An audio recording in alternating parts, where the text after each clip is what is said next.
Aconteceu que naqueles dias César Augusto publicou um decreto ordenando o recenseamento de toda a terra. Esse primeiro recenseamento foi feito quando Quirino era governador da Síria. Todos iam registrar-se, cada um na sua cidade natal.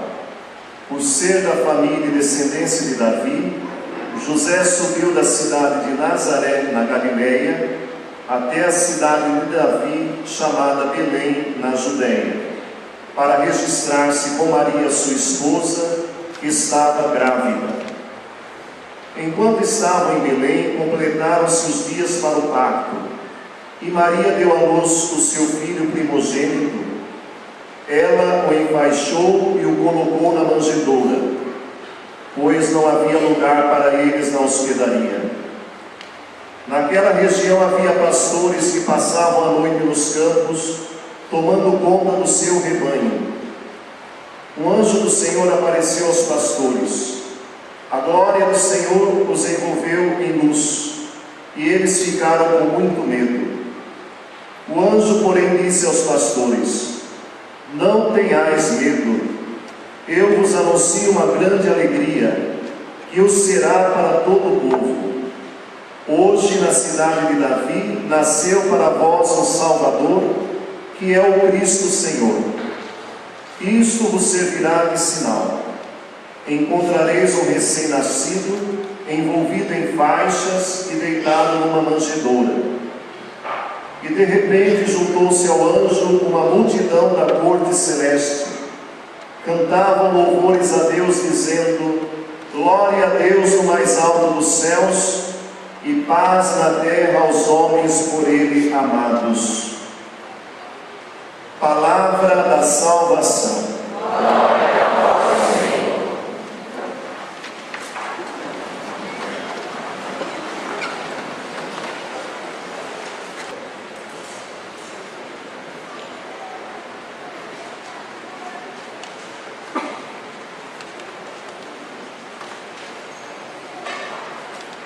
O sentimento comum que enche o coração de quem acaba de receber a notícia do nascimento de uma criança é sempre de alegria. Os litigantes param. É hora de comemorar. É hora de se alegrar. O parto foi coroado de êxito. Mãe e filho estão vivos. Ambos precisam de descanso, de silêncio, de repouso. Hoje, não queremos falar desse sentimento, porque quem nasceu em Belém de Judá, sim, é um recém-nascido, mas não é um recém-nascido qualquer. E o sentimento, por causa disso, não é esse sentimento comum.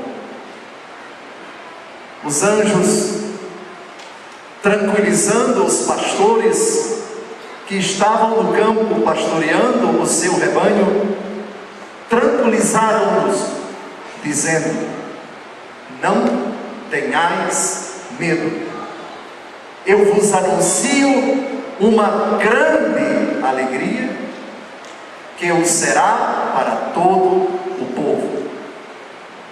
Esse todo o povo não se restringe a Israel, mas a todos os homens, de todas as raças, tribos, culturas, nações e épocas, do primeiro ao último.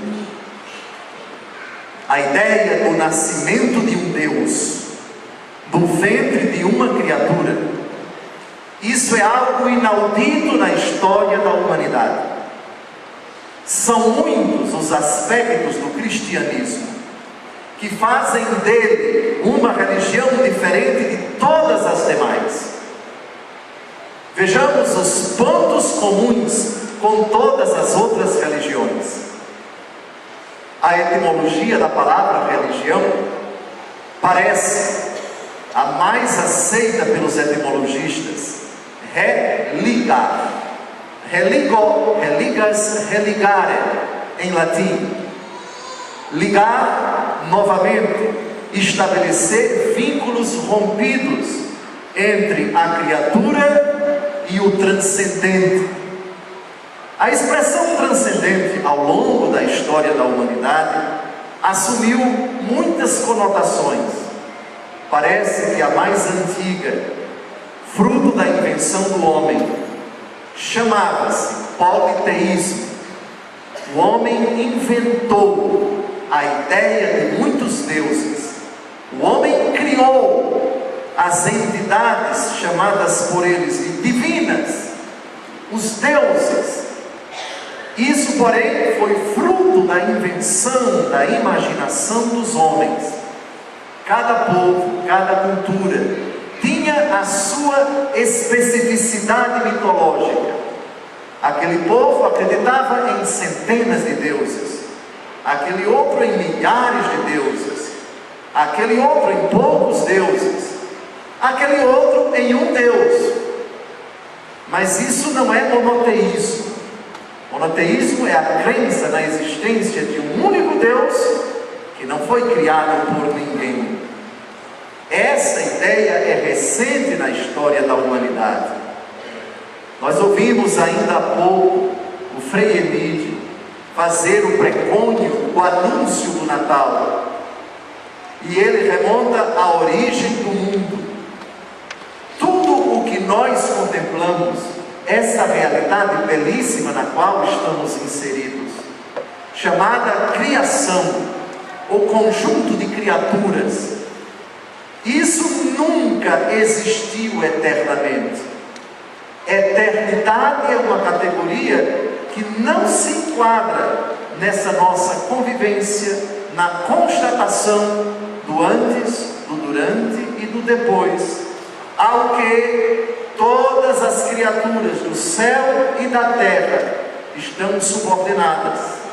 Astros, estrelas, constelações, esse universo gigantesco, do qual conhecemos muito pouco, está sujeito a essa lei do antes, do durante e do depois. Sustentar que essa realidade é eterna é uma crassa contradição, porque todas essas realidades do planeta Terra e para além da Terra, no firmamento, estão subordinadas ao antes, ao durante e ao depois. Eternidade nem tem antes, nem tem o depois. Eternidade é a presença que não passa, que não muda, que não se altera. Mas que realidade é essa? Essa pergunta ficou no ar durante muito tempo na história da humanidade, que estima-se 400 ou 500 mil anos. É o tempo que se estima, segundo a ciência, a arqueologia, entre o primeiro homem inteligente e todos nós hoje. Mas, se não é eterno o que nós contemplamos, se existe um tempo, o antes, o durante e o depois, então houve um primeiro momento e haverá o último, porque sustentar que a história dos homens é eterna é dizer que ela sempre existiu, e se sempre existiu é eterna, e se é eterna não há um tempo na eternidade, não existe o antes, o durante e o depois. Logo, houve o primeiro momento, e o que existia antes desse primeiro momento? E haverá um último momento, seja pela constatação da nossa própria aventura humana. Quem nasce um dia vai morrer. Quem antes não era e veio a ser, humanamente falando, fisicamente falando, apodrecerá. É verdade que Lavoisier disse que na natureza nada se perde, nada se cria, tudo se transforma. Por isso mesmo que essa transformação, não podendo ser eterna, ela postula um fim, já que, porque é eterna, não é eterna, tem que ter um princípio, logo terá um fim. Hoje tratamos na noite de Natal e o que existia antes do primeiro momento e o que existirá depois do último momento dessa aventura. Sabem qual é a resposta?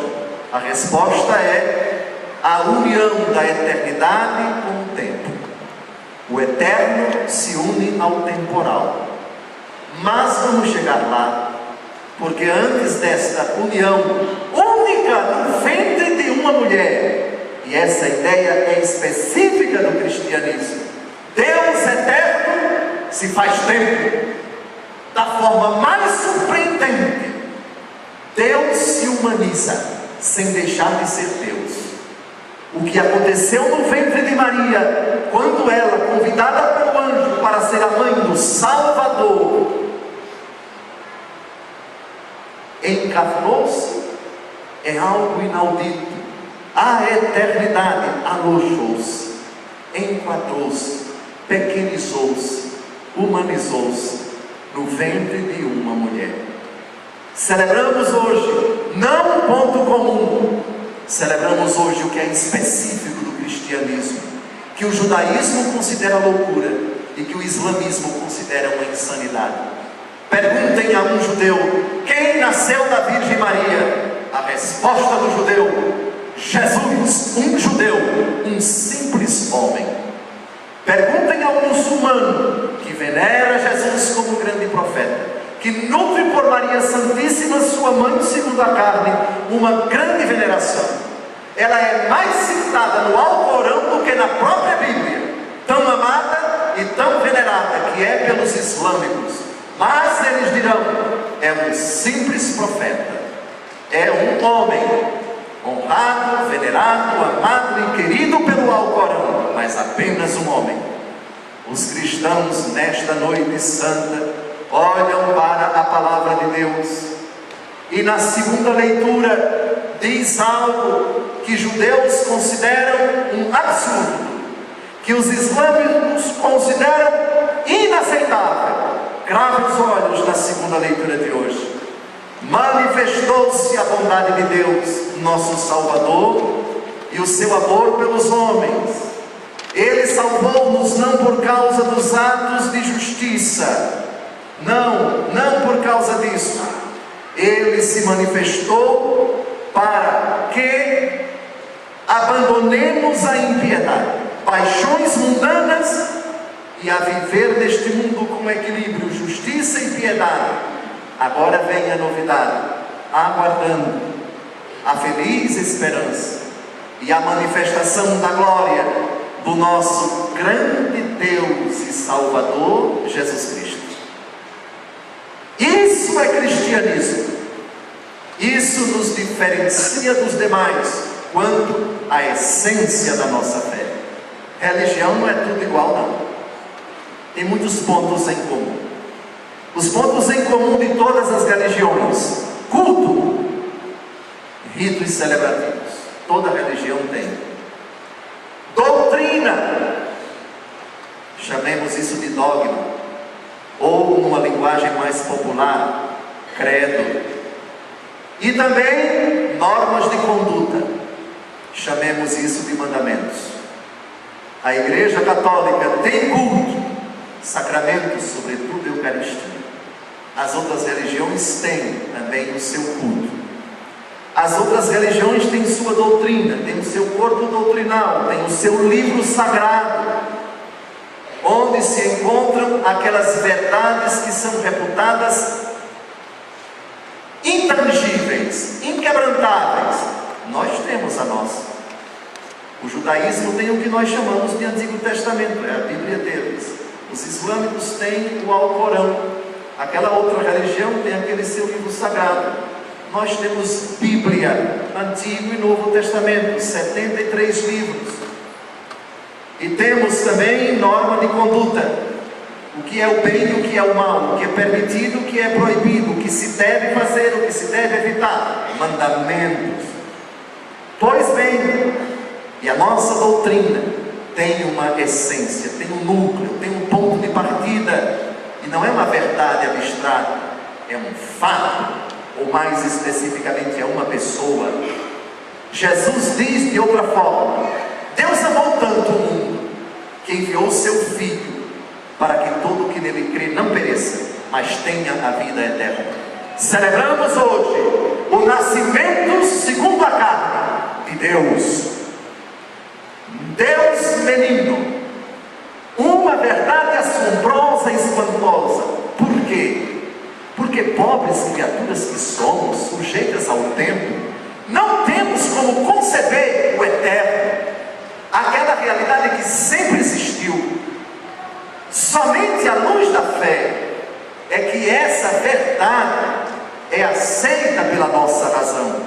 Mais ainda, este Deus ser o único, contrariando as ideias, as perspectivas, as invenções, aquilo que era comum até o ano 1800 a.C., numa cidade chamada Ur da Caldeia, hoje Iraque, a 170 quilômetros de Bagdá. Ur, onde morava um homem que acreditava nessas coisas, mas Deus se dirigiu a ele.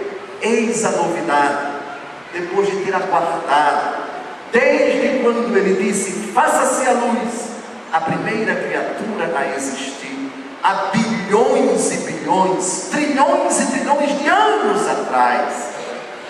Sai da tua terra, da tua casa, da tua parentela, eu farei de ti o pai de uma grande nação, abençoarei os que te abençoarem, amaldiçoarei os que te amaldiçoarem. E esse homem, que nunca viu esse Deus, deve ter tido uma experiência de intelecção.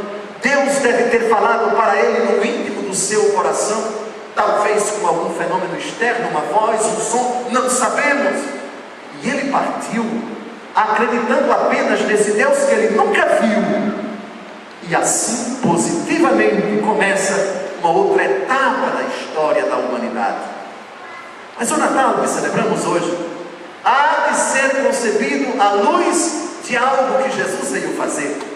Não veio passear, não veio simplesmente nos visitar, não veio simplesmente nos dizer coisas bonitas, e tudo que ele disse é bonito.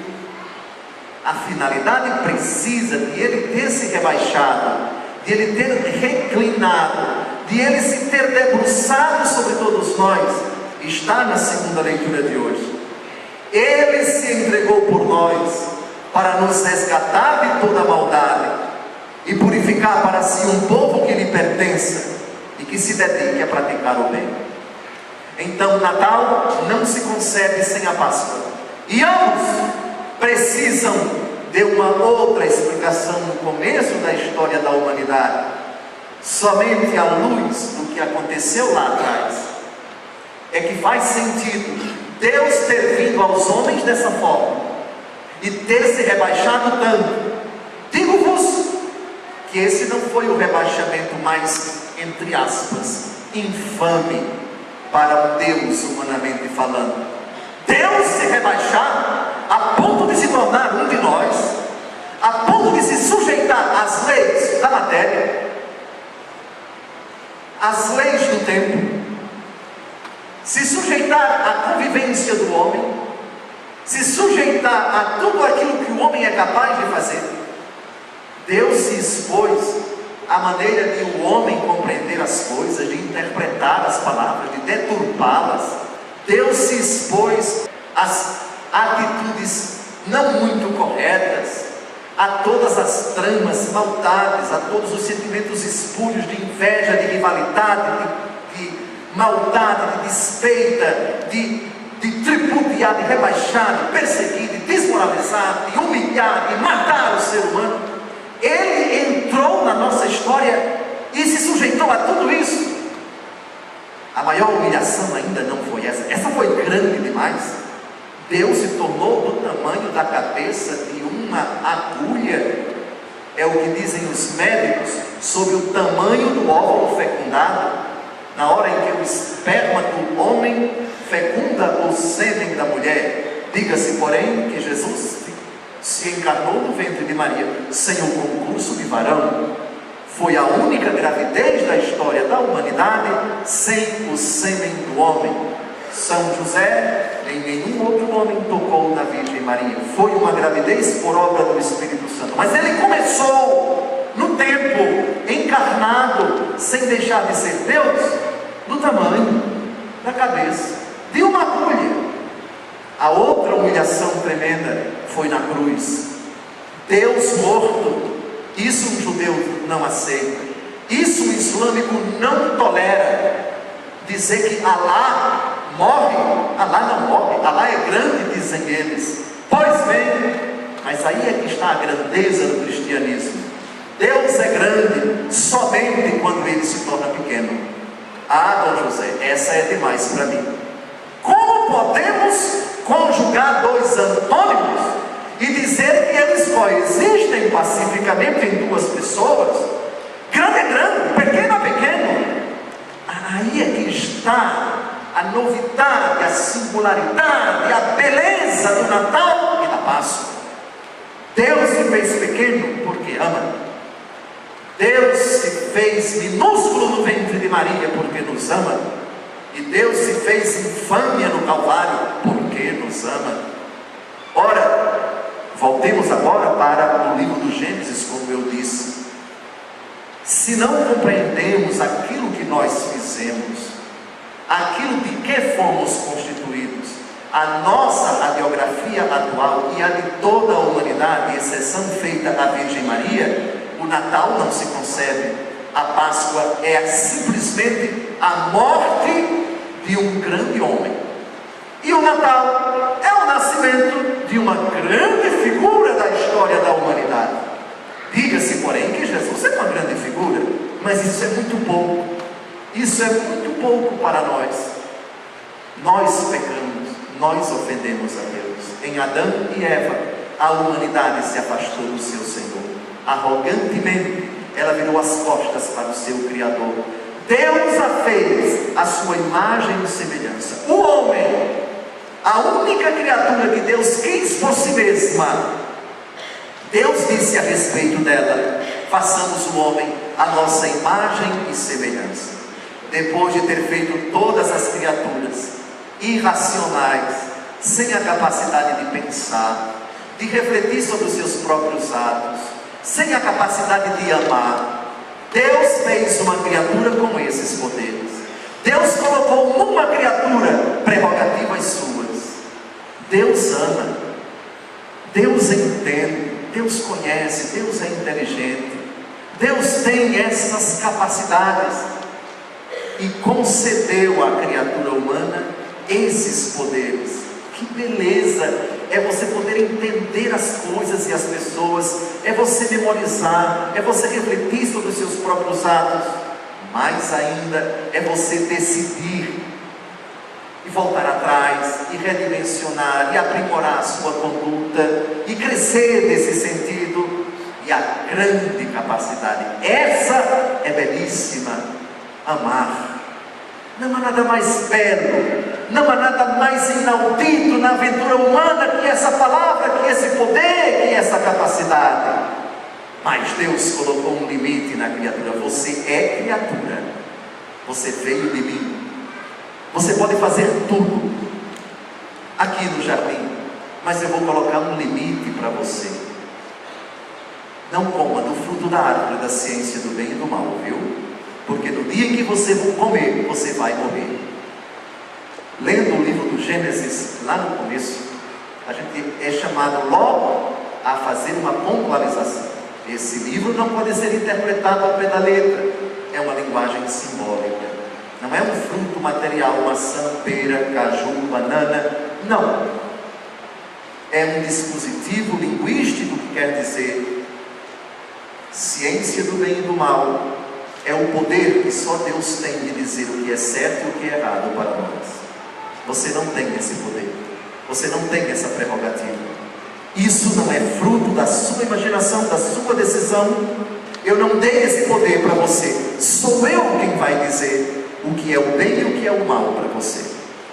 Não tente avançar esse sinal, transpor esse limite, porque você vai morrer. A serpente então, sorrateiramente, conseguiu convencer Adão e Eva a fazer exatamente isto. Eles transpuseram este limite, eles avançaram o sinal, eles foram para o proibido e foram punidos, e por isso morreram.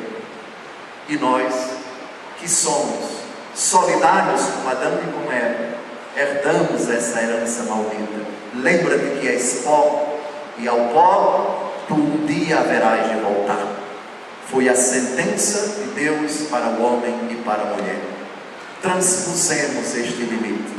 Nós sabemos perfeitamente que esse poder nos foi dado, que cada um de vocês tem esse poder, que na hora em que nós quisermos, podemos matar um ser humano, podemos nos matar, podemos roubar, podemos estuprar. Tudo isso é proibido, mas Deus permite que nós façamos, porque esse poder que Ele nos deu, Ele não tirou, Ele não revogou, nem proibiu o homem de fazer o mal, nem obriga o homem a fazer o bem. É nisso que reside o mistério de um Deus que, tendo criado o homem à sua imagem e semelhança, com esse poder grandioso, paradoxalmente perigoso e belo. Perigoso porque pode ser usado contra Deus, contra o próximo, contra nós mesmos e contra a criatura. Mas também é belo porque pode, bem utilizado, favorecer as nossas relações com os outros, com a natureza e com Deus e conosco também. Pois bem, Deus poderia destruir o homem? Não fez, porque nada que Deus faz vir à existência, Ele quer destruir, e Deus não se contradiz. Então só resta duas alternativas para a humanidade pecadora. Sabem quais são? Ou forçar o homem a fazer o bem, ou impedir o homem de fazer o mal. Nem uma coisa nem outra se enquadra com o agir soberano de Deus, que não se contradiz. Se Deus fez o homem livre, jamais Deus voltará atrás, jamais Deus forçará o homem a fazer aquilo que ele quer, contrariando a si mesmo. Então qual foi a saída de Deus, entre aspas? Vou ao encontro deles, vou prepará-los para um dia oferecer-lhes a salvação e convidar-lhes, sem impor, sem constranger, sem agredir, sem ameaçar, sem punir. Vou propor-me a eles, mas eles ainda não estão preparados para essa novidade. A ideia que eles têm de mim ainda é muito pueril. Vou esperar que eles cresçam, que eles caminhem, que eles amadureçam, e mais na frente, depois de Adão, eu tomarei uma outra decisão. Não é demora de Deus, não é contradição, é simplesmente pedagogia. Deus cria o homem e o deixa como na tenra idade. A criança não sabe muita coisa e vai tateando, e vai olhando, e vai contemplando, e vai errando, e vai tentando engatear, e tenta andar, e cai, e se levanta, e machuca-se no chão. As tentativas do bebê de se autoafirmar, de caminhar por si, sempre com a ajuda do seu papai e da sua mamãe. A humanidade então passou por esse processo, talvez 400 mil anos, até que um dia Deus diz: chegou a hora de ir a esta humanidade de outra forma. Até agora eu tenho falado para eles esporadicamente, mas também realmente pela natureza. Deus fala por aquilo que Ele faz, mas é uma linguagem equívoca, porque tem muitos significados. Nem todo mundo, olhando para o céu, para os mares, chega à conclusão que Deus existe. A natureza fala de Deus, mas é uma linguagem ambígua, não é clara. Então Deus decide falar com o homem. Agora eu quero entrar na sua história. E Abraão gera Isaac, Isaac gera Jacó, e Jacó gera os 12 patriarcas que vão para o Egito, e depois são tirados de lá após 400 anos por Moisés. Deus conduz esse povo até a terra prometida, coloca esse povo numa terra tão pequenininha, do tamanho do meu querido estado de Alagoas, e depois manda os profetas para esse povo: olha, eu vou mandar para vocês Alguém que vocês nem imaginam. O povo que andava nas trevas, primeira leitura de hoje, viu uma grande luz. Que luz é esta? Essa profecia está tratando de quê? Nós estamos nas trevas do pecado. Essa luz vai irradiar quando? Vai fulgurar quando? Fizeste crescer a alegria, aumentaste a felicidade, todos se regozijam em tua presença como alegres ceifeiros na colheita. O jugo vai ser tirado, as tropas serão abatidas, e o Senhor nos dá a notícia: um menino foi nos dado. Ele traz nos ombros a marca da realeza. Um dia viria alguém que viria salvar esse povo. Grande será o seu reino, a paz não há de ter fim. Sobre o trono de Davi, sobre o seu reinado, ele irá consolar e confirmar em justiça e santidade, desde agora e para todo sempre. E o amor zeloso do Senhor dos Exércitos há de realizar essas coisas. Surge então a ideia do Messias, o Salvador de Israel e de todos os homens. Pouco a pouco, essa ideia do Messias vai adquirindo forma. Os profetas vão dizendo que esse Messias vem salvar o povo, vem perdoar os pecados do povo. Em Isaías ele é chamado de servo sofredor.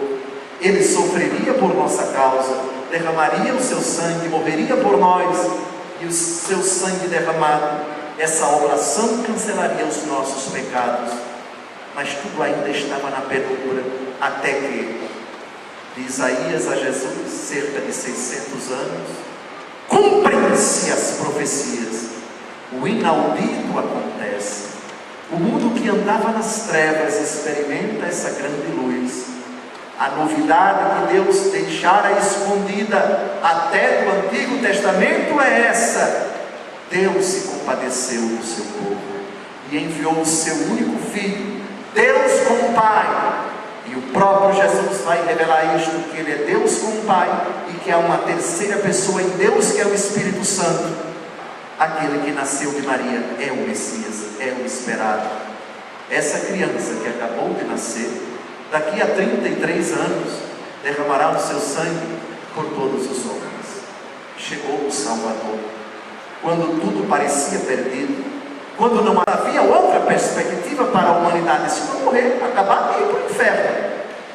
Deus responde com amor: não, eu amei vocês de verdade, foi para valer, e entro na história de vocês, para que vocês me vejam. Filipe, quem me vê, vê o Pai, disse Jesus a um dos apóstolos, que disse: Jesus, mostra-nos o Pai, e isto nos basta. Quem me vê, vê o Pai. No presépio, na manjedoura, o Deus visível que manifesta o Pai que é invisível. Deus está reclinado na manjedoura. Deus se fez pequeno por sua causa e por minha causa. Deus se rebaixou tanto para que nós crescemos no seu poder. Agora eu explico, porque Deus só pode ser todo poderoso dessa forma. E se Ele não se reclinasse tanto, não haveria sentido algum chamá-lo de todo poderoso. Explico da forma mais simples possível. Se pode tudo e é amor, o amor tem que se manifestar nas manifestações mais escandalosas, mais baixas, mais repulsivas, mais insignificantes, senão não é amor. A mãe que ama um filho é capaz de ir à sarjeta, abraçar o filho e tirá-lo do esgoto. Não importa quantos bacilos, quantos vírus, quantas bactérias estejam ali naquela coisa pútrida e fétida, mas é meu filho, e eu vou abraçá-lo, e vou beijá-lo, e vou trazê-lo para perto de mim. A mãe que não faz isso, não sei se ama o seu filho. Pois bem, quem ama pode tudo no âmbito do amor. Quem ama só não pode fazer aquilo que é contrário ao amor. Por isso Deus não pode odiar. Deus não pode mentir, porque a mentira é contra a verdade, que é uma manifestação bela do amor.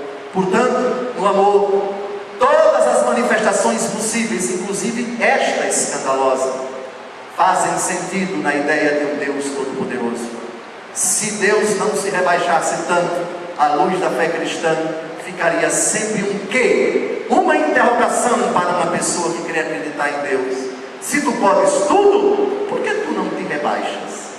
Por que tu ficas na tua glória? Teria dito o demônio provocando o Senhor Deus, num belo livro piedoso do século XII. E Deus manifestou o seu amor, vindo ao encontro do homem dessa forma. Não satisfeito em se rebaixar no ventre de uma mulher, rebaixa-se no patíbulo da cruz. E sabe por quê? Para cancelar meus pecados, os seus pecados, para abrirmos as portas do paraíso, reconciliando-nos com o Pai, cancelando a nossa miséria, pagando o preço do nosso resgate com o seu sangue precioso. Essa é a causa da nossa alegria. A criança está reclinada também, porque assim ela nos convida a imitá-lo. Se Jesus nascesse num berço de ouro, se Jesus nascesse num palácio, nem todo mundo poderia imitá-lo, porque rico nem todo mundo pode ser, mas humilde todo mundo pode chegar até essa condição.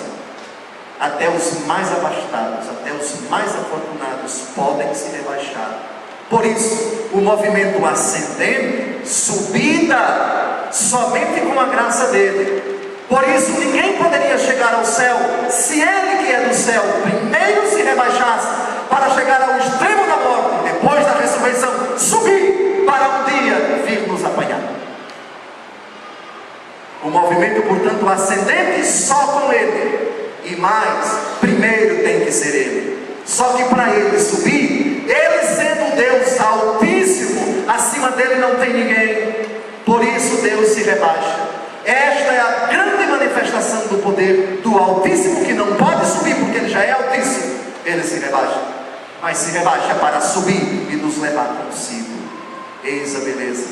O Senhor idoso, que pensa que está chegando a sua hora. Todos nós pensamos também na nossa hora, a hora em que declinaremos e experimentaremos essa porta tremenda da morte. O Natal lhe dá essa jubilosa alegria. Contemple o semblante dessa criança e veja, ela é a causa da tua salvação, ela é a razão da tua ressurreição.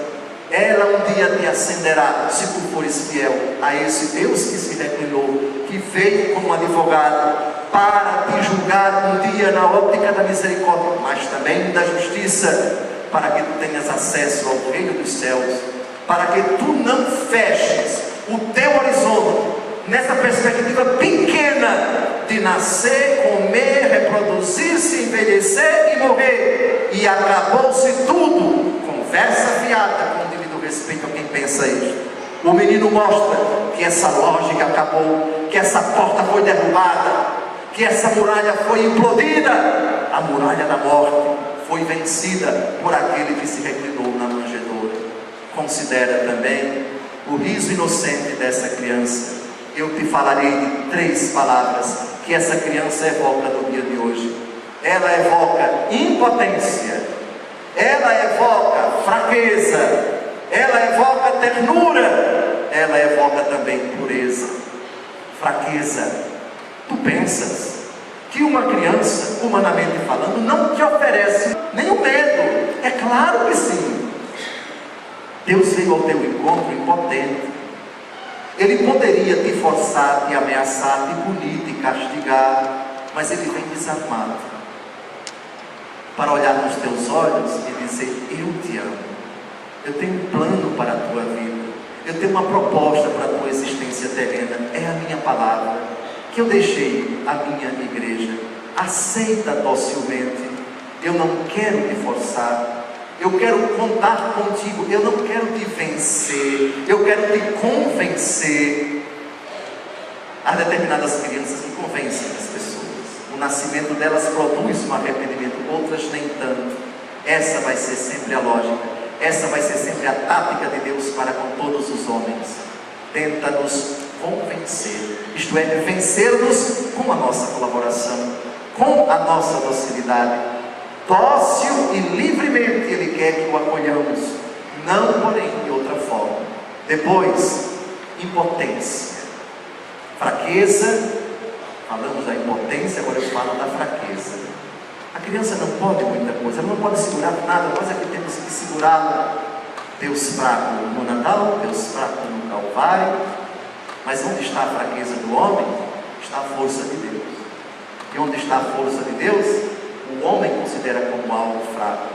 Ninguém pense que no Calvário Jesus padeceu por fraqueza, mas por força, a força de um amor que vai até as últimas consequências. E não pense que no presépio essa criança todo-poderosa é fraca, humanamente falando, sim, por enquanto sim. Mas espere 33 anos depois. Ah, mas ele morreu e demonstrou fraqueza, certo? Mas ele ressuscitou, subiu ao céu e adivinha, um dia ele virá.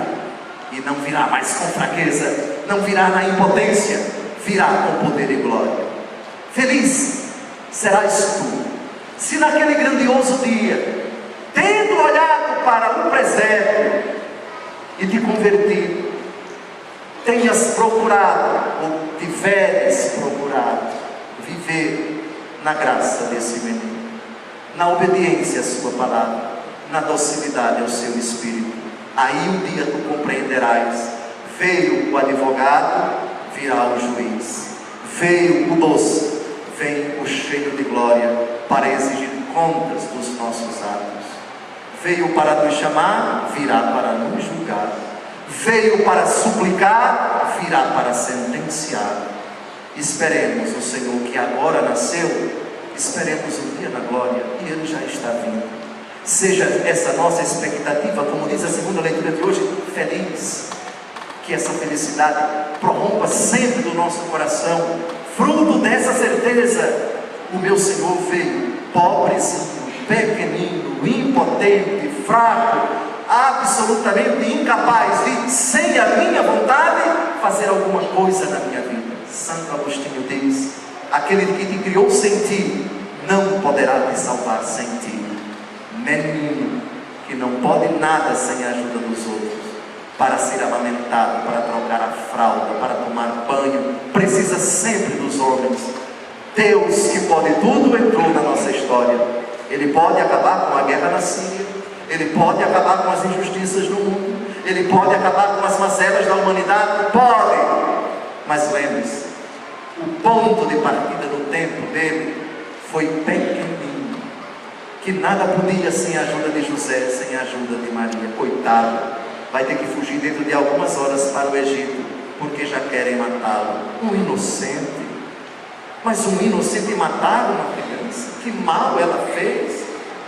O rei dos judeus: eu quero matá-lo, disse Herodes.